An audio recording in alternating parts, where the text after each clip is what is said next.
தமிழ்நாடு அரசு திட்ட ஒருங்கிணைப்பாளர்களின் ஓய்வு பெறும் வயதை 65ஆக உயர்த்திட வேண்டும். மாத ஊதியம் ரூபாய் 7,500ஐயும் ஊராட்சி ஒன்றிய அலுவலகத்திலேயே வழங்கிட வழிவகை செய்ய வேண்டும். மகாத்மா காந்தி தேசிய வேலை உறுதி திட்ட ஒருங்கிணைப்பாளர்களுக்கு கூடுதல் பொறுப்புடன் பணியாணை வழங்கிட வேண்டும் உள்ளிட்ட கோரிக்கைகளை முதல்வரின் கவனத்திற்கு கொண்டு சென்று நடவடிக்கை எடுக்க வலியுறுத்துமாறு தமிழ்நாடு அரசு திட்ட ஒருங்கிணைப்பாளர்கள் நலசங்கத்தின் நிர்வாகிகள் சென்னை அசோக் நகரில் உள்ள விடுதலை சிறுத்தைகள் கட்சியின் தலைமை அலுவலகமான அம்பேத்கர் திடலில் விசிக தலைவரும் சிதம்பரம் நாடாளுமன்ற உறுப்பினருமான முனைவர் தொல் திருமாவளவனை நேரில் சந்தித்து மனு கொடுத்தனர். தமிழ்நாடு திட்ட ஒருங்கிணைப்பாளர் நலச்சங்கத்தின் சார்பாக தமிழகத்தில் 40 தொகுதிகளிலும் வெற்றியடைய செய்த தமிழின புரட்சித் தலைவர் ஐயா அவர்களை சந்திக்க நாங்கள் சங்கத்தின் சார்பாக வந்தோம். எங்களுடைய மக்கள் நலப் பணியாளர்களைய நாங்கள் திட்ட ஒருங்கிணைப்பாளராக 1/7/2022 முதல் பணியமர்த்தப்பட்டுள்ளோம். தமிழக முதல்வரால் எங்களுக்கு மிக குறைந்த சம்பளமாக 5,000 ஊராட்சி ஒன்றியத்திலும் 2,500 ரூபாய் ஊராட்சி ஒன்றிய பஞ்சாயத்திலும் வாங்கக்கூடிய அளவிற்கு எங்களுக்கு பணியமர்த்தப்பட்டுள்ளது. பணியாணை இல்லை. இந்த குறைகளை நிவர்த்தி செய்ய முதல்வரிடம் எடுத்து செல்லுமாறு ஐயா தமிழின புரட்சித் தலைவர் அவர்களை சந்தித்து இந்த மனுவை தர வந்துள்ளோம். நாங்கள் திட்ட ஒருங்கிணைப்பாளர் மக்கள் நலப் பணியாளர் சங்க தலைவர். நன்றி, வணக்கம். சென்னை அம்பத்தூர் எம்கேபி நகர் பகுதியைச் சேர்ந்தவர் மகேந்திரன். இவருக்கு அருண் என்ற மனநலம் பாதிக்கப்பட்ட மகன் உள்ளார். இந்நிலையில் அருண் தனது தந்தையிடம் பீடி தருமாறு கேட்டுள்ளார். அதற்கு மகேந்திரன் தர மறுத்த நிலையில் ஆத்திரமடைந்த அருண் வீட்டின் அருகே இருந்த கல்லை எடுத்து மகேந்திரனின் தலையில் போட்டுள்ளார். இதில் மகேந்திரன் சம்பவ இடத்திலேயே உயிரிழந்துள்ளார். பின்னர் இதுகுறித்து தகவல் அறிந்து சம்பவ இடத்திற்கு வந்த காவல்துறையினர் மகேந்திரனின் உடலை கைப்பற்றி பிரேத பரிசோதனைக்காக ஸ்டான்லி மருத்துவமனைக்கு அனுப்பி வைத்தனர். மேலும் இச்சம்பவம் குறித்து வழக்கு பதிவு செய்து விசாரணை மேற்கொண்டு வருகின்றனர். சென்னை மற்றும் புறநகர் பகுதிகளில் நள்ளிரவு திடீரென இடி மின்னல் மற்றும் சூறை காற்றுடன் பலத்த மழை பெய்தது. இதனால் சென்னை விமான நிலையத்தில் தரையிறங்க வேண்டிய 7 விமானங்கள் தரையிறங்க முடியாமல் வானில் வட்டமடித்து தத்தளித்தது. பின்னர் சுமார் 1 மணி நேரத்தில் மழை ஓய்ந்ததும் விமானங்கள் ஒன்றன் பின் ஒன்றாக சென்னை விமான நிலையத்தில் தரையிறங்கின. இதேபோல் சென்னையிலிருந்து புறப்பட வேண்டிய 8 விமானங்கள் தாமதமாக புறப்பட்டு சென்றன. இதனால் பயணிகள் கடும் அவதிக்கு உள்ளாகினர். சென்னை ராயபுரம் பகுதிக்கு உட்பட்ட கல்மண்டபம் சாலை முக்கியமான சாலையாக இருந்து வருகிறது. இந்நிலையில் கல்மண்டபம் போக்குவரத்து சிக்னல் அருகே சுமார் 200 மீட்டருக்கும் மேலாக சாலை குண்டும் குழியுமாக ஆபத்தை ஏற்படுத்தும் வகையில் இருப்பதாக வாகன ஓட்டிகள் அச்சம் தெரிவித்துள்ளனர். எனவே சாலையை சீரமைக்க மாநகராட்சி அதிகாரிகள் உடனடியாக நடவடிக்கை எடுக்க வேண்டும் என்று கோரிக்கை விடுத்துள்ளனர். கடலூர் மாவட்டம் விருத்தாச்சலம் மற்றும் அதன் சுற்றுவட்டார பகுதிகளில் எள்ளுக்காய் அறுவடை பணியினை விவசாயிகள் தீவிரமாக மேற்கொண்டு வருகின்றனர். இந்நிலையில் அறுவடை செய்யும் எள்ளுக்காய் செடிகளை உலர்த்துவதற்கு போதிய களம் இல்லாததால் நெடுஞ்சாலைகளில் உலர்த்தும் அவல நிலைக்கு தள்ளப்பட்டுள்ளனர். இந்நிலையில் விருத்தாச்சலம் உளுந்தூர்பேட்டை நெடுஞ்சாலையில் உள்ள பூவனூர் கிராமத்தில் சாலையோரம் எள்ளுக்காய் செடிகளை உலர்த்திவிட்டு அதன் கழிவுகளை குவித்து வைத்துள்ளனர். மலை போல் குவித்து வைத்திருந்த எள்ளுக்காய் செடியின் கழிவுகளை மர்ம நபர்கள் தீ வைத்து கொளுத்தியுள்ளனர். இதனால் அப்பகுதி முழுவதும் புகை மண்டலமாக காட்சியளித்தது. இதுகுறித்து தகவல் அறிந்து சம்பவ இடத்திற்கு சென்ற மங்களம்பேட்டை தீயணைப்புத் துறையினர் நீண்ட நேரம் போராட்டத்திற்கு பின் தீயை கட்டுக்குள் கொண்டு வந்தனர். கடலூர் மாவட்டம் சேத்தியாத்தோப்பு வெள்ளியக்குடி கிராமத்தை சேர்ந்தவர் மோகன். இவர் கிராம நிர்வாக உதவியாளராக வேலை செய்து வந்துள்ளார். இந்நிலையில் மோகன் ஏரியில் உயிரிழந்து மிதப்பதாக போலீசாருக்கு தகவல் கிடைத்தது. அதன் பேரில் சம்பவ இடத்திற்கு சென்ற போலீசார் மோகனின் உடலை கைப்பற்றி பிரேத பரிசோதனைக்காக கடலூர் அரசு மருத்துவமனைக்கு அனுப்பி வைத்தனர். இதுகுறித்து போலீசார் மேற்கொண்ட விசாரணையில் ஏரி பகுதிக்கு வந்த அவர் ஏரியில் தவறி விழுந்து உயிரிழந்தது தெரியவந்தது. மேலும் இச்சம்பவம் குறித்து வழக்கு பதிவு செய்து விசாரணை மேற்கொண்டு வருகின்றனர். ராமநாதபுரம் மாவட்டம் திருவாடானை அருகே தொண்டி கொச்சி தேசிய நெடுஞ்சாலையில் வேளாங்கண்ணியில் இருந்து கேரளா செல்வதற்காக திருவாடனை நோக்கி மாம்பழம் லோடு ஏற்றிக்கொண்டு சரக்கு வாகனம் ஒன்று சென்று கொண்டிருந்துள்ளது. அப்போது ஓட்டுநரின் கட்டுப்பாட்டை இழந்த வாகனம் திடீரென கவிழ்ந்து விபத்திற்குள்ளானது. இவ்விபத்தில் நல்வாய்ப்பாக அசம்பாவிதங்கள் தவிர்க்கப்பட்டது.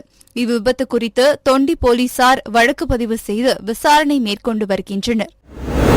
திருப்பூர் மாவட்டம் காங்கேயம் சாலை சத்யா நகர் பகுதியில் சாலையோரத்தில் மலை போல குப்பைகள் குவித்து வைக்கப்பட்டிருந்தது. இந்நிலையில் இரவு நேரத்தில் அடையாளம் தெரியாத நபர்கள் சிலர் குப்பைக்கு தீ வைத்ததாக கூறப்படுகிறது. இதனால் காய்ந்த குப்பைகள் மளமளவென கொழுந்துவிட்டு எரிய தொடங்கியது. இந்நிலையில் அனைத்து விதமான கழிவுகளும் இந்த குப்பையில் இருந்ததால் கரும்புகை வெளியேறி அந்த பகுதியே சுவாசிக்க முடியாத அளவுக்கு துர்நாற்றம் நிறைந்த புகை மண்டலமாக காட்சியளித்தது. மேலும் அப்பகுதியில் இருந்த குடியிருப்பு வாசிகள் சுவாசிக்க முடியாமல் பாதிக்கப்பட்டனர். பின்னர் இதுகுறித்து தகவல் அறிந்து சம்பவ இடத்திற்கு வந்த திருப்பூர் தெற்கு தீயணைப்புத் துறையினர் 3 மணி நேரம் போராடி தீயை அணைத்தனர். கடலூர் மாவட்டம் விருத்தாச்சலம் அடுத்த மங்கலம்பேட்டை பகுதிக்கு உட்பட்ட கோவிலானூரை சேர்ந்தவர் சிவமணி. இந்நிலையில் சிவமணி மற்றும் அவரது மனைவி அனிதா ஆகிய இருவரும் வீட்டை பூட்டிவிட்டு வீட்டின் முன்புறம் இரவு படுத்து தூங்கியுள்ளனர். பின்னர் காலையில் எழுந்து பார்த்தபோது வீட்டின் பின்புற கதவில் இருந்த தாழ்பால் உடைக்கப்பட்டு பீரோவில் வைத்திருந்த 5 கிராம் தங்க நகைகள் மற்றும் 67,000 ரொக்க பணத்தை மர்ம நபர்கள் கொள்ளையடித்து சென்றதை கண்டு அறிந்து அதிர்ச்சி அடைந்தனர். இதுகுறித்து சிவமணி மங்கலம்பேட்டை காவல் நிலையத்தில் புகார் அளித்துள்ளார். அதன் பேரில் காவல்துறையினர் விசாரணை மேற்கொண்டு வருகின்றனர். திருப்பத்தூர் மாவட்டம் வாணியம்பாடியில் பக்ரீத் பண்டிகையை முன்னிட்டு இஸ்லாமிய மக்களுக்கு வாழ்த்து கூறியும் மத நல்லிணக்கத்தை வலியுறுத்தியும் புதூர் பகுதியில் காங்கிரஸ் கட்சியின் சார்பில் ஆங்காங்கே பேனர்கள் வைக்கப்பட்டிருந்துள்ளது. இந்நிலையில் இந்த பேனர்களை மர்ம நபர்கள் கிழித்து சென்றுள்ளனர். பின்னர் இதுகுறித்து தகவல் அறிந்த ஜவஹர் காங்கிரஸ் மாநில ஒருங்கிணைப்பாளர் முஜம்மில் பேனர்களை கிழித்த மர்ம நபர்கள் மீது நடவடிக்கை எடுக்க வலியுறுத்தி வாணியம்பாடி நகர காவல் நிலையத்தில் புகார் அளித்துள்ளார். மேலும் புகாரின் மீது நடவடிக்கை எடுக்கவில்லை என்றால் போராட்டம் நடத்தப்போவதாகவும் அறிவித்துள்ளனர். காங்கிரஸ் நகர தலைவர் ஐஎன்டிசில எங்க பகுதியில் பக்ரீத் பண்டிகை ஒட்டி பேனர் வச்சிருந்தோம் மத நல்லிணக்கத்துக்காக. அதுல 27வது வார்டுல ஒரு பகுதியில் பேனர் கிழிச்சிருக்காங்க. சமூக விரோதி இது மாதிரி பண்ணிருக்காங்க. அவங்க பேர்ல புகார் மனுப்பு கொடுக்க போறோம். மேற்கொண்டு நடவடிக்கை எடுக்காத பட்சத்துல ஆர்ப்பாட்டம் நடக்கும். திருப்பூர் மாவட்டம் உடுமலை அருகே உள்ள அமராவதி வனச்சரகம் கீழான வயல் பகுதியில் புலிகள் கணக்கெடுப்பிற்காக கண்காணிப்பு கேமராக்கள் பொருத்தப்பட்டு கண்காணிக்கப்பட்டு வந்தது. இந்நிலையில் ஆண் புலி ஒன்று காயமுற்ற நிலையில் சுற்றித் திரிவது கண்காணிப்பு கேமராவில் பதிவானது. இதனையடுத்து அமராவதி வனச்சரக அலுவலர் தலைமையில் 50 பேர் கொண்ட குழு கூண்டு வைத்து புலியை பிடித்தனர். பின்னர் கால்நடை மருத்துவர்கள் உதவியுடன் புலிக்கு மயக்க மருந்து செலுத்தப்பட்டு புலியின் உடலில் சுற்றியிருந்த கயிறு அகற்றப்பட்டு மருத்துவ சிகிச்சை அளிக்கப்பட்டு மீண்டும் வனப்பகுதியில் விடப்பட்டது. இந்நிலையில் சிகிச்சைக்கு பின் புலி உற்சாகமாய் கூண்டிலிருந்து சீறி பாயும் வீடியோவை வனத்துறையினர் வெளியிட்டுள்ளனர். விருதுநகர் மாவட்டம் ஸ்ரீவில்லிபுத்தூர் அருகே உள்ள வத்திராயிருப்பு பகுதியில் குட்கா மற்றும் புகையிலைப் பொருட்கள் கடத்தப்படுவதாக வந்த தகவலின் பேரில் வத்திராயிருப்பு போலீசார் சுற்றுவட்டார பகுதி முழுவதும் ரோந்து பணியில் ஈடுபட்டிருந்தனர். அப்போது வத்திராயிருப்பு மகாராஜபுரம் சாலையில் மின்வாரிய அலுவலகம் அருகே வந்த ஆட்டோ மற்றும் இருசக்கர வாகனத்தை நிறுத்தி சோதனை செய்தபோது குட்கா மற்றும் புகையிலைப் பொருட்கள் கடத்தி வந்தது தெரியவந்தது. இதனை அடுத்து 85.5 கிலோ குட்கா மற்றும் கடத்தலுக்கு பயன்படுத்திய ஆட்டோ, இருசக்கர வாகனம் மற்றும் 1000 ரூபாயை பறிமுதல் செய்தனர். மேலும் குட்கா கடத்தலில் ஈடுபட்ட வேலூர் மாவட்டம் ஹொசூரை சேர்ந்த சுப்பிரமணி, சுப்பலாபுரத்தை சேர்ந்த ஹரிஹரன், கூமாப்பட்டியை சேர்ந்த திலீபன் ராஜா ஆகிய 3 பேரை கைது செய்தனர். இதேபோல் வத்திராயிருப்பு அருகே உள்ள தம்பிப்பட்டி கிருஷ்ணாபுரத்தை சேர்ந்த முகமது அஸ்லம் என்பவர் இருசக்கர வாகனத்தில் கடத்தி வந்த 15.650 கிலோ குட்கா, கடத்தலுக்கு பயன்படுத்திய இருசக்கர வாகனம் மற்றும் 4500 ரூபாயை பறிமுதல் செய்து முகமது அஸ்லமை கைது செய்து சிறையில் அடைத்தனர். தென்காசி மாவட்டம் ஆலங்குளம் அருகே நல்லூர் காசியாபுரம் கிராமத்தை சேர்ந்தவர் கௌதம். இவரும் இவரது நண்பர் சத்யா என்பவரும் நல்லூரில் இருந்து ஆலங்குளத்திற்கு இருசக்கர வாகனத்தில் புறப்பட்டு சென்றனர். அப்போது நல்லூர் விளக்கில் திரும்பும்போது ஆலங்குளத்தில் இருந்து திருநெல்வேலி சென்ற வேன் எதிர்பாராத விதமாக இருசக்கர வாகனத்தின் மீது வேகமாக மோதியது. இதில் இருசக்கர வாகனத்தில் இருந்து தூக்கி வீசப்பட்டதில் தலையில் பலத்த காயம் ஏற்பட்டு கௌதம் சம்பவ இடத்திலேயே உயிரிழந்தார். மேலும் ஆபத்தான நிலையில் சத்யா நெல்லை அரசு மருத்துவமனையில் மேற்சிகிச்சைக்காக அனுமதிக்கப்பட்டுள்ளார். இந்த விபத்து குறித்து ஆலங்குளம் போலீசார் வழக்கு பதிவு செய்து விசாரணை மேற்கொண்டு வருகின்றனர். தூத்துக்குடி மாவட்டம் விளாத்திக்குளம் காமராஜர் நகர் பகுதியைச் சேர்ந்த சதீஷ்குமார் சோழியம்மாள் தம்பதியினரின் 2 மகள்களுக்கு விளாத்திக்குளத்தில் உள்ள தனியார் திருமண மண்டபத்தில் காதணி விழா நடைபெற்றது. இதனைத் தொடர்ந்து சதீஷ்குமாரின் குடும்பத்தினர் மற்றும் விழாவிற்கு வந்திருந்த உறவினர்கள் சிலர் விளாத்திக்குளம் அருகே உள்ள வேம்பார் கடலில் குளிக்க சென்றுள்ளனர். அப்போது கடல் அலையின் சீற்றம் அதிகமாக இருந்த காரணத்தால் 5 வயது சிறுமி சாதனா கடலில் மூழ்கியுள்ளார். இதனை கண்ட சிறுமியின் சித்தப்பா டேனி சிறுமியை காப்பாற்ற முயன்றபோது அவரும் கடல் அலையில் சிக்கி மூழ்கியுள்ளார். இதுகுறித்து தகவல் அறிந்து சம்பவ இடத்திற்கு சென்ற கடலோர வேம்பார் காவல்படை போலீசார் முதலில் டேனி மற்றும் சிறுமி சாதனாவை சடலமாக மீட்டனர். இச்சம்பவம் உறவினர்கள் மற்றும் அப்பகுதி மக்களிடையே சோகத்தை ஏற்படுத்தியுள்ளது. திருப்பூர் மாவட்டம் பல்லடம் அருகே நந்தவனம் பாளையத்திலிருந்து காளிவேலம்பட்டிக்கு கோழி குஞ்சுகள் தயாரிப்பிற்காக லட்சக்கணக்கான முட்டைகள் அனுப்பப்பட்டு வருகிறது. இந்நிலையில் பல்லடத்தைச் சேர்ந்த வரதராஜ் என்பவர் கண்டெய்னர் லாரியில் லட்சக்கணக்கான முட்டைகளை ஏற்றிக்கொண்டு தாராபுரம் பல்லடம் சாலையில் பல்லடம் நோக்கி சென்று கொண்டிருந்தார். அப்போது ராஜபாளையத்திலிருந்து கோவை நோக்கி சென்ற அரசு பேருந்து மோதியதில் கட்டுப்பாட்டை இழந்த லாரி சாலையில் தலைக்குப்புற கவிழ்ந்து விபத்திற்குள்ளானது. இதில் கண்டெய்னர் லாரியில் ஏற்றி வரப்பட்ட லட்சக்கணக்கான முட்டைகள் முழுவதுமாக சாலையில் சிதறி சேதம் அடைந்தது. அதிர்ஷ்டவசமாக லாரி ஓட்டுநர் மற்றும் பேருந்தில் வந்த பயணிகள் உயிர் தப்பினர். தகவல் அறிந்து சம்பவ இடத்திற்கு வேறு வாகனத்தை கொண்டு வந்த முட்டை நிறுவனத்தினர் மீதமுள்ள சேதமடையாத முட்டைகளை எடுத்துச் சென்றனர். ராணிப்பேட்டை மாவட்டம் அரக்கோணம் நாடாளுமன்ற உறுப்பினர் ஜெகத் ரட்சகன் ஆற்காடு பேருந்து நிலையம் அருகே நடந்து முடிந்த தேர்தலில் வெற்றி பெற செய்த மக்களுக்கு நன்றி தெரிவித்து உரையாற்றினார். அப்போது தற்போது கிடைத்துள்ள வெற்றி திமுக அரசின் 3 ஆண்டுகால ஆட்சியின் சாதனை திட்டங்களுக்கு கிடைத்த வெற்றி என்றும், மேலும் தொகுதி மக்கள் எதிர்பார்க்கும் அனைத்து கோரிக்கைகள் மற்றும் திட்டங்களையும் நிறைவேற்றுவதற்காக பாடுபடுவேன் என்றும் தெரிவித்தார். இந்நிகழ்ச்சியில் ஆற்காடு சட்டமன்ற உறுப்பினர் ஈஸ்வரன் மற்றும் விடுதலை சிறுத்தைகள் கட்சியின் மேற்கு மாவட்ட செயலாளர் பிரபுதாஸ் உள்ளிட்டோர் கலந்து கொண்டனர். தூத்துக்குடி சந்தை ரோட்டில் முத்து கிருஷ்ணாபுரம் பகுதியைச் சேர்ந்த டட்லி என்பவர் சவுண்ட் சர்வீஸ் மற்றும் டெக்கரேஷன் கடை நடத்தி வருகிறார். இந்த கடையில் திடீர் தீ விபத்து ஏற்பட்டு அருகே உள்ள மாவு மில் உள்ளிட்ட கடைகளுக்கு தீ பரவி மளமளவென எரிந்தது. இதனைத் தொடர்ந்து தகவல் அறிந்து வந்த தீயணைப்புத் துறையினர் தீயை அணைக்கும் பணியில் ஈடுபட்டனர். இந்த தீ விபத்தில் டட்லிக்கு சொந்தமான சவுண்ட் சர்வீஸ் கடையில் இருந்த சவுண்ட் சர்வீஸ் பொருட்கள் மற்றும் டெக்கரேஷன் பொருட்கள் என 15 லட்சம் ரூபாய் மதிப்பிலான பொருட்கள் தீயில் எரிந்து நாசமாகின. இதேபோன்று அருகே இருந்த மாவு மில்லில் இருந்த எந்திரங்களும் தீயில் சேதமாகின. இந்த தீ விபத்து சம்பவம் குறித்து தென்பாகம் காவல்துறையினர் விசாரணை நடத்தி வருகின்றனர். கடலூர் மாவட்டம் திட்டக்குடி அடுத்த கோடியூர் அருகே வெள்ளாற்றில் அழுகிய நிலையில் ஆண் சடலம் கிடந்துள்ளது. இதனை கண்ட அப்பகுதி மக்கள் திட்டக்குடி காவல் நிலையத்திற்கு தகவல் கொடுத்துள்ளனர்.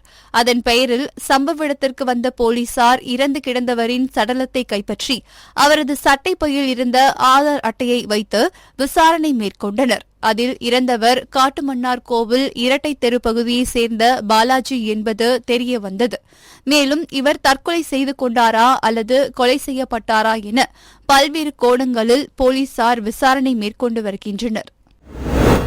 காஞ்சிபுரம் மாநகராட்சிக்கு உட்பட்ட ஒலி முகமதுபேட்டை பகுதியில் முஸ்தபா என்ற இளைஞர் அப்பகுதியில் உள்ள அப்பள தொழிலாளிகளுக்கு கஞ்சா விற்று அவர்களை அடிமைப்படுத்தி வருவதாக மதுவிலக்கு அமல் பிரிவு போலீசாருக்கு புகார் வந்தது. இதனைத் தொடர்ந்து கஞ்சா புகைக்கும் நபர்கள் போல காவல்துறையினர் செயல்பட்டு முஸ்தபாவை சுற்றி வளைத்து கைது செய்து அவரது வீட்டில் சோதனை செய்தனர். அதில் ஆங்காங்கே பதுக்கி வைக்கப்பட்டிருந்த கஞ்சாவை பறிமுதல் செய்து விசாரணை மேற்கொண்டனர். அப்போது கடந்த 2 நாட்களுக்கு முன்பு விநாயகபுரம் பகுதியைச் சேர்ந்த நலீம்கான் என்பவருடன் சேர்ந்து ஆந்திர மாநிலம் ஓஜி குப்பம் பகுதிக்கு சென்று 2 கிலோ 400 கிராம் கஞ்சா வாங்கி வந்து சிறு சிறு பாக்கெட்டுகளாக பேக் செய்து அப்பள தொழிலாளர்களுக்கு விற்பனை செய்ய திட்டமிட்டுள்ளதாகவும், வாங்கி வந்த கஞ்சாவில் பாதி தனது வீட்டிலும் மீதம் நலீம்கான் வீட்டிலும் வைத்துள்ளதாகவும் தெரிவித்தார். இதனை அடுத்து முஸ்தபா கொடுத்த தகவலின் பேரில் பாலுச்செட்டி சத்திரம் காவல் எல்லைக்குட்பட்ட விநாயகபுரம் பச்சையம்மன் கோவில் தெருவில் நலீம்கான் என்பவரின் வீட்டில் பதுக்கி வைக்கப்பட்டிருந்த 1 கிலோ 200 கிராம் எடையுள்ள கஞ்சாவையும் பறிமுதல் செய்து இருவரையும் நீதிமன்றத்தில் ஆஜர்படுத்தி சிறையில் அடைத்தனர். முன்னாள் முதலமைச்சர் கலைஞரின் 100ஆண்டு நிறைவு விழா மற்றும் வடசென்னை நாடாளுமன்ற தேர்தலில் திமுகவிற்கு வாக்களித்த பொதுமக்களுக்கு நன்றி தெரிவித்து நலத்திட்ட உதவிகள் வழங்கும் விழா தண்டையார்பேட்டை கிராஸ் ரோட் ஏஇ கோயில் தெரு பகுதியில் நடைபெற்றது.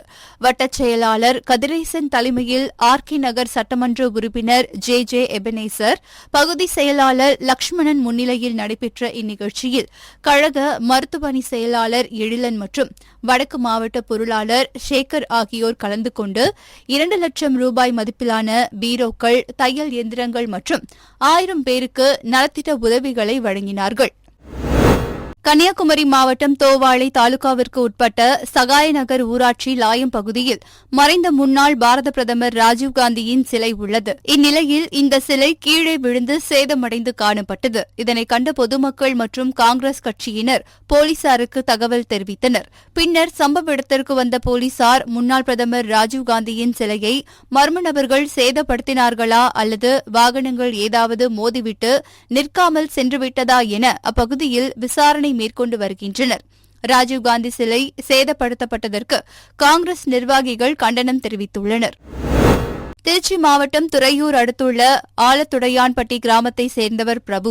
இவர் கடந்த 2021ஆம் ஆண்டு அடையாளம் தெரியாத நபர்களால் கொலை செய்யப்பட்டது தொடர்பாக உப்பிலியபுரம் காவல் நிலையத்தில் வழக்கு பதிவு செய்யப்பட்டது. இதுகுறித்து காவல்துறையினர் தனிப்படை அமைத்து விசாரணை மேற்கொண்டு வந்த நிலையில் திருச்சி மாவட்டம் ஆலத்துடையான்பட்டி கிராமத்தை சேர்ந்த நடராஜ் மகன் ரமேஷ் என்பவரை விசாரணை செய்ததில் பணம் கொடுக்கல் வாங்கலில் ஏற்பட்ட முன்விரோதம் காரணமாக பிரபுவை மார்பில் கத்தி குத்தி கொலை செய்தது தெரியவந்தது. இதனை அடுத்து ரமேஷை கைது செய்த போலீசார் நீதிமன்றத்தில் ஆஜர்படுத்தி சிறையில் அடைத்தனர். இந்நிலையில் கடந்த 2.5 வருடங்களாக கண்டுபிடிக்க முடியாமல் இருந்த கொலை வழக்கினை திருச்சி மாவட்ட காவல் கண்காணிப்பாளர் வருண்குமார் தனி கவனம் செலுத்தி தனிப்படை அமைத்து குற்றவாளியை பிடித்ததற்காக மேற்படி தனிப்படையினருக்கு மாவட்ட காவல் கண்காணிப்பாளர் ரூபாய் 15,000 பண வெகுமதி அறிவித்துள்ளார். சேலம் மாவட்டம் ஆத்தூர் விநாயகபுரத்தை சேர்ந்தவர் ஜோதிடர் கிருஷ்ணமோகன். இவரது வீட்டில் கடந்த சில நாட்களுக்கு முன் 23 பவுன் 3.50 லட்சம் ரூபாய் கொள்ளை போனது. அதேபோல் நரசிங்கபுரம் பழைய வீட்டு வசதி வாரிய பகுதியைச் சேர்ந்த பல் மருத்துவரான ஸ்வர்ணலதா என்பவரது வீட்டிலும் நகை பணம் கொள்ளையடிக்கப்பட்டது. இதுகுறித்து இருவரும் ஆத்தூர் நகர காவல் நிலையத்தில் புகார் அளித்ததன் பேரில் போலீசார் விசாரணை மேற்கொண்டு வந்தனர். இந்நிலையில் ஆத்தூர் நகர போலீசார் சேலம் உளுந்தூர்பேட்டை தேசிய நெடுஞ்சாலையில் வாகன தணிக்கையில் ஈடுபட்டிருந்தனர்.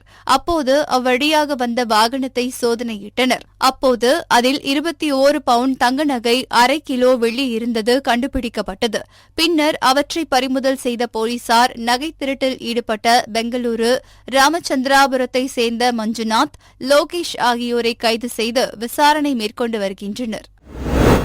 திருப்பத்தூர் மாவட்டம் ஆம்பூர் மின் ஒப்பந்ததாரர் சங்கம் தனியார் திருமண மண்டபத்தில் ஆலோசனை கூட்டம் மற்றும் அறிமுக விழா. தமிழ்நாடு மின் ஒப்பந்ததாரர்கள் மின் சார்பில் பாலிகேப் ஒயர் அறிமுக கூட்டம் நடைபெற்றது. மாவட்ட தலைவர் ஸ்ரீனிவாசன் தலைமையில் நடைபெற்ற கூட்டத்தில் மாவட்ட செயலாளர் நாகராஜன், பொருளாளர் அமர்நாத் முன்னிலை வகித்தார். இந்த கூட்டத்தில் மின் இணைப்பாளர்கள் தங்கள் வேலை செய்யும் இடங்களில் பாதுகாப்பாக உரை அணிந்து மின் இணைப்புகளை கொடுக்க வேண்டும் மற்றும் மின் இணைப்பு சங்கத்தில் சேர்ந்து இருந்து அரசின் பல்வேறு நலத்திட்ட உதவிகளை பெற வேண்டும் என்ற பல்வேறு ஆலோசனைகள் கூட்டத்தில் வழங்கப்பட்டன. தூத்துக்குடி திருநெல்வேலி தேசிய நெடுஞ்சாலையில் அந்தோணியார்புரம் அருகே அமைந்த சிறிய பாலம் கடந்த டிசம்பர் மாதம் தூத்துக்குடி மாவட்டத்தில் பெய்த கனமழை காரணமாக அடித்துச் செல்லப்பட்டது. இதன் காரணமாக அந்த பகுதியில் தற்காலிக சாலை அமைக்கப்பட்டு வாகனங்கள் சென்று வருகின்றன. இந்த இடத்தில் முறையாக சாலை சீரமைக்கப்படாததால் அவ்வப்போது விபத்துகள் ஏற்பட்டு வருகின்றன. எனவே உடனடியாக மாவட்ட நிர்வாகம் தலையிட்டு அந்த சாலை மற்றும் பாலத்தை சீரமைக்க வேண்டும் என பொதுமக்கள் கோரிக்கை விடுத்து வந்தனர்.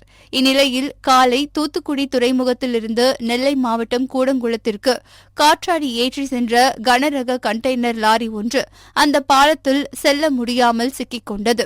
இதன் காரணமாக தூத்துக்குடி திருநெல்வேலி தேசிய நெடுஞ்சாலையில் சுமார் அரை மணி நேரம் போக்குவரத்து பாதிப்பு ஏற்பட்டது. காஞ்சிபுரம் மாவட்டம் காஞ்சி மாநகரில் உள்ள பழைய ரயில்வே சாலையில் அமைந்துள்ள செயற்பொறியாளர் அலுவலகம் முன்பு தமிழ்நாடு மின் ஊழியர் மத்திய அமைப்பு திட்டத் தலைவர் மதியழகன் தலைமையில் பல்வேறு கோரிக்கைகள் வலியுறுத்தி கண்டன ஆர்ப்பாட்டம் நடைபெற்றது. இதில் கணக்கீட்டு பிரிவில் உள்ள காலி பணியிடங்களை நிரப்ப கோரியும் மொபைல் போன் அல்லது டேப் வழங்கிடக் கோரியும் அவர்கள் கோஷங்களை எழுப்பினர். இக்கண்டன ஆர்ப்பாட்டத்தில் தமிழ்நாடு மின் ஊழியர் மத்திய அமைப்பு தொழிலாளர் திட்ட செயலாளர் படவேட்டான், திட்ட பொருளாளர் கேசவன், வடக்கு கோட்ட செயலாளர் சங்கர் உள்ளிட்ட பலர் கலந்து கொண்டனர். இதுவரையில் மின்சார வாரியத்தில் சொல்லியும் கேட்கல. அது கடைசியா இது ஆர்ப்பாட்டத்தை வச்சிருக்கிறோம். இந்த கோரிக்கைகளை வென்றெடுக்கலைன்னா மறுபடியும் வேலை நிறுத்தமாக கண்டிப்பாக வர இருக்குது. இந்தியா முழுவதும் இருளில் முழுதும் என்பதை தெரிவித்துக் கொண்டு என்னென்ன கோரிக்கைன்னு கேட்டீங்கன்னா, கணக்கீட்டு பிரிவில் உள்ள காலி பணியிடத்தை நிரப்புக 1. 2வது மொபைல் ஆப்பு கணக்கீட்டு பணி செய்திட மொபைல் போன் அல்லது டிஏபி வழங்கணும். எதுவுமே தராத எடுனா ஆப்பையும் எடுப்பாங்க மொபைல் ஃபோனு. அது 3வது மொபைல் ஃபோன் டேட்டாவிற்கு மாதந்தோறும் 500 சம்பளம் கொடுக்குறதுக்கு 500 ரூபாய் வழங்கிடு. அதுக்கு அடுத்தது பல வருஷம் கணினி பிரிண்டர் எல்லாமே சரி கிடையாது. அந்த ஓட்டி ரிப்பேர் பண்ணி தான் எல்லாம் செஞ்சுக்கிறாங்க. அதெல்லாம் மாற்றி கீபோர்டு மவுஸ்லாம் புதுதாக வாங்கினா தான் கணக்கீட்டு செய்ய முடியும். அதுக்கடுத்து எப்போ பார்த்தாலும் எந்த ஃபோன் வாங்கினாலும் நெட்வொர்க் தான் மெயின். அந்த நெட்வொர்க்கே சரியில்லை, அதை சரி செய்யணும். அடுத்ததாக கணக்கீட்டு பிரிவு ஊழியர்களுக்கு வழங்க வேண்டிய பதவி உயர்வு இது வரைக்கும் பதவி உயர்வு வழங்காமையே நிறுத்தி வச்சுக்கிறாங்க. அதை உடனே வழங்க வேண்டும் என்று கேட்டுக்கொள்கிறோம். கணக்கீட்டாளர்களுக்கு 2 ஆண்டுகளாக நிறுத்தி வைத்துள்ள விருப்பு மாறுதல் இது வரைக்கும் உத்தரவு வழங்கலை. அதை கூடிய சீக்கிரத்தில் வழங்குமாறு கேட்டுக்கொள்கிறோம். திருப்பத்தூர் மாவட்டம் நாட்றாம்பள்ளி அடுத்த ஜங்கலாபுரம் பகுதியைச் சேர்ந்த முதியவர் தனது சொத்துக்களை 2 மகன்களுக்கு சரிசமமாக பிரித்துக் கொடுத்த நிலையில் மேலும் அவரது மனைவியின் பெயரில் உள்ள சொத்துக்களை தனக்கு வேண்டும் என கூறி மூத்த மகன் மார்கபந்தீஸ்வரன் தொடர்ந்த தகராறில் ஈடுபட்டு வந்ததாகவும் கடந்த 2 மாதங்களுக்கு முன்பு தனது தந்தைக்கு தெரியாமல் தாயாரை அழைத்து சென்று தனது பெயரில் சொத்துக்களை பதிவு செய்து கொண்டதாகவும் கூறப்படுகிறது. இதனை தட்டி கேட்ட தனது தந்தையை மூத்த மகன் கிரிக்கெட் மட்டையால் அடித்து கீழே தள்ளி கொலைவெறி செயலில் ஈடுபட்டுள்ளார். இதில் பலத்த காயமடைந்த முதியவரை மீட்ட அப்பகுதி மக்கள் அவரை சிகிச்சைக்காக நாட்றாம்பள்ளி அரசு மருத்துவமனையில் அனுமதித்தனர். இதுகுறித்து முதியவர் அப்பாவு நாட்றாம்பள்ளி காவல் நிலையத்தில் அளித்த புகாரின் அடிப்படையில் மூத்த மகன் மீது வழக்கு பதிவு செய்து விசாரணை மேற்கொண்டு வருகின்றனர். சர்வதேச கராத்தே தினத்தை முன்னிட்டு புதுக்கோட்டை மாவட்டம் கந்தர்வக்கோட்டை பகுதியில் உள்ள ஐயனார் பாரத் கேஸ் திடலில் கராத்தே, சிலம்பாட்டம் உள்ளிட்ட பல்வேறு தற்காப்பு பயிற்சி கற்றுவந்த 100க்கும் மேற்பட்ட சிறுவர்களுக்கு சிறப்பு மரியாதை செலுத்தி தற்காப்பு விழிப்புணர்வு நிகழ்ச்சி நடைபெற்றது. இந்நிகழ்வில் ஐயனார் பாரத் கேஸ் நிறுவனத்தின் உரிமையாளர் விஜய் மற்றும் கந்தர்வக்கோட்டை காவல் ஆய்வாளர் சுகுமார், பயிற்சியாளர் முத்து மற்றும் குழந்தைகளின் பெற்றோர்கள், பொதுமக்கள் உள்பட ஏராளமானோர் கலந்து கொண்டு சிறப்பித்தனர். ராமநாதபுரம் மாவட்டம் கடலாடி அருகே பெருமாள் தலைவனேந்தல் கிராமத்தில் உள்ள ஸ்ரீ ஸ்ரீ பகவதி அம்மன் ஆலய 15ஆம் ஆண்டு ஆனி மாத பொங்கல் விழாவை முன்னிட்டு 3 பிரிவுகளாக மாட்டுவண்டி பந்தயம் நடைபெற்றது. பூஞ்சிட்டு, சின்னமாடு, பெரிய மாடு என 3 பிரிவுகளாக நடைபெற்ற மாட்டுவண்டி பந்தயத்தில் பூஞ்சிட்டு மாட்டுவண்டி போட்டியில் 23 மாட்டுவண்டிகளும், சின்ன மாட்டுவண்டி போட்டியில் 17 மாட்டுவண்டிகளும், பெரிய மாட்டுவண்டி பந்தயத்தில் 11 மாட்டுவண்டிகள் என 51 மாட்டு வண்டிகள் பங்கேற்றன. இப்போட்டியில் முதல் 3 இடங்களை வென்று வெற்றி பெற்ற மாடுகளின் உரிமையாளர்களுக்கும் அதனை ஒட்டி வந்த சாரதிகளுக்கும் நினைவு பரிசுகள் வழங்கி கௌரவிக்கப்பட்டது.